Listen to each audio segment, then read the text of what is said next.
इसी नौटंकी के लिए लाए थे, लेकिन बीजेपी ने यह साबित कर दिया कि प्रधानमंत्री नरेंद्र मोदी और भारतीय जनता पार्टी इस देश के टुकड़े टुकड़े गैंग हैं। वो देश को टुकड़ों टुकड़ों में बांटना चाहते हैं, नॉर्थ साउथ का झगड़ा कराना चाहते हैं, राज्यों के बीच में भेद पैदा करना चाहते हैं, जो हिंदुस्तान की एकता और अखंडता बनी हुई है उसको तोड़ना चाहते हैं। ये महिला आरक्षण का बिल थोड़ी है, ये भाजपा जीता हुआ बिल है। आप मुझे बताइए इसमें महिला आरक्षण के बारे में क्या है। 2023 में जब ये बिल आया था तब हम ही लोग कह रहे थे भाई 543 में 33% दे दो, हम साथ खड़े हैं आपके। तब इसी सरकार ने यही नरेंद्र मोदी, इन्होंने कहा पहले जनगणना होगी, जनगणना के बाद डिलिमिटेशन होगा, उसके बाद आरक्षण लागू होगा।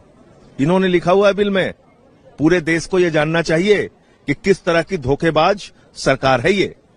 23 में इन्होंने लिखा, अब 3 साल के बाद आप कह रहे हो नहीं साहब इसको बदल देते हैं, 50% हम बढ़ा देंगे। किस फॉर्मूले के तहत आप बढ़ाएंगे? क्या आपका फॉर्मूला? आप कह रहे हैं हम 2011 की जनगणना मानेंगे, तो 2011 की जनगणना में जाति जनगणना नहीं है। 2026 की जनगणना में आप कह रहे हो जाति जनगणना है, तो जाति जनगणना के आंकड़े आप इसका मतलब छिपाना चाहते हैं। नंबर 1, 2026 के जनगणना को अगर आप मानेंगे तो 15 साल में हिंदुस्तान की आबादी बढ़ी है, चुनाव होना है 29 में, तो 15 साल की आबादी, मतदाताओं की बढ़ी हुई आबादी, महिलाओं की बढ़ी हुई आबादी, पुरुषों की बढ़ी हुई आबादी, उसको आप नोटिस ही नहीं लेना चाहते।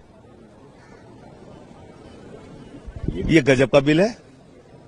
तो इन्होंने तमिलनाडु, बंगाल, जिस साजिश के तहत ये बिल लेके आए थे, ये एक्सपोज हो गया कि दरअसल बीजेपी एक टुकड़े टुकड़े गैंग का काम कर रही है, देश को टुकड़े टुकड़े में बांटना चाहती है, नॉर्थ साउथ में झगड़ा पैदा करना चाहती है और हिंदुस्तान की जो एकता, अखंडता और भाईचारा जो बना हुआ है उसको खत्म करना चाहती है।